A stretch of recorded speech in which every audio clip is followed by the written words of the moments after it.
Good afternoon and thank you for joining us, and it's time for our news updates right here on Luntha television, and this time you're with me, Patrick Pupa.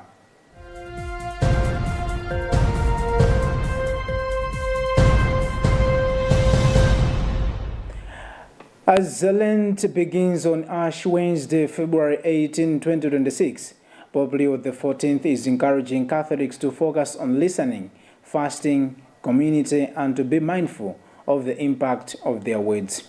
In his Lent 2026 message, the Pope called on believers to avoid speech that harms or offends others, creating space instead for dialogue rooted in hope, peace, and compassion.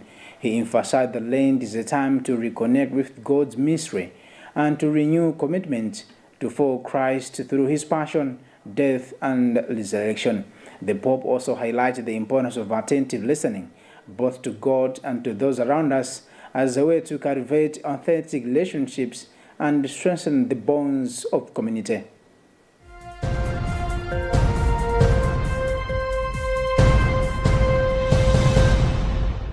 The Democratic Progressive Party, DPP, has instructed its members, especially the youth, to stop involving themselves in providing security to President Peter Mutharika and the First Lady Gertrude Mutharika, emphasizing the such responsibilities fall under official state security agencies.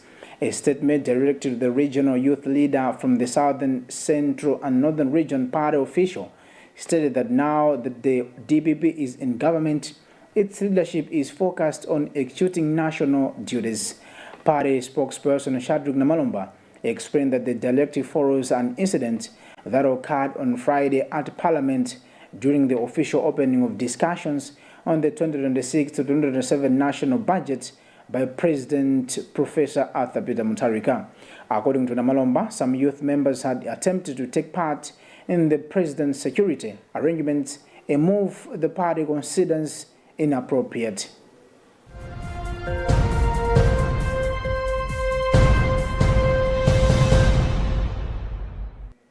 Former President of the Republic of Malawi, Dr. Joyce Banda, has been presented with an award of excellence by the Africa Women Leader Network in recognition of her leadership and commitment to advancing the interests of rural, urban, and maritime communities. Dr. Banda received the honor on the sidelines of the 39th African Union Heads of States and Government Summit held in Addis Ababa, Ethiopia. She disclosed that she was invited to attend this year's summit by the African Union in partnership with the UN Women, and according to Dr. Banda, the summit prioritized water security, recognizes as a key driver of economic development, public health, and climate resilience across the continent. She further indicated that leaders deliberated on peace and security challenges affecting Africa, including ongoing conflict in Sudan, the Democratic Republic of Congo, the Sahel region in Libya, with emphasis placed on Africa-led solutions and enhanced humanitarian support.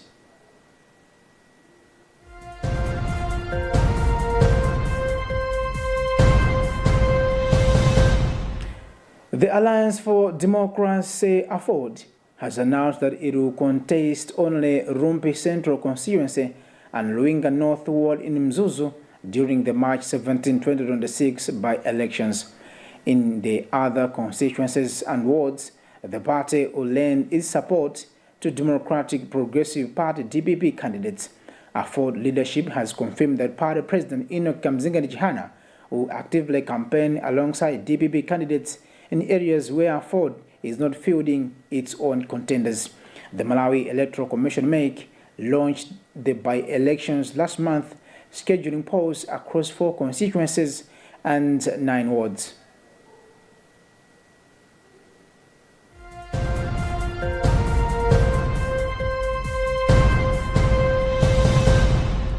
Malawi's goal of providing universal access to clean and safe water by 2030 is facing significant obstacles, according to water, sanitation, and hygiene WASH specialist Willis Mandira. In his recent study on climate resilient WASH investments, they highlight that both financial shortfalls and climate-related shocks are major barriers to achieving sustainable development goals. Mandira points out that the country requires approximately 622 billion annually to deliver safely managed water services nationwide. Current funding, however, stands only 285 billion per year, leaving a substantial deficit of 337 billion. Much of the existing investment depends on donor contributions, which have become increasingly uncertain amid global donor fatigue. This reliance is compounded by the fact that many rural water points destroyed by recent floods in southern region remain unrepaired.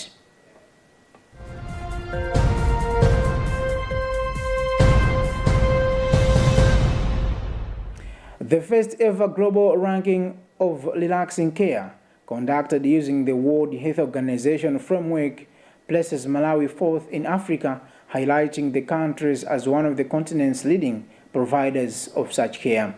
The study assessed 201 countries worldwide, examining 6 key areas: policy, medicine availability, service delivery, education, research, and community support. Palliative care involves specialized medical services aimed at alleviating pain, suffering, and stress for individuals facing serious or lifetime-threatening illnesses. Malawi's ranking reflects the presence of established services, supportive policy, frameworks, and relatively steady access to water compared for many other African nations. Despite these achievements, the report points out ongoing challenges, including limited access in certain regions, shortages of trained healthcare workers, and restricted availability of essential medications. In Africa, the top 3 countries in this care are Uganda, Kenya, and South Africa.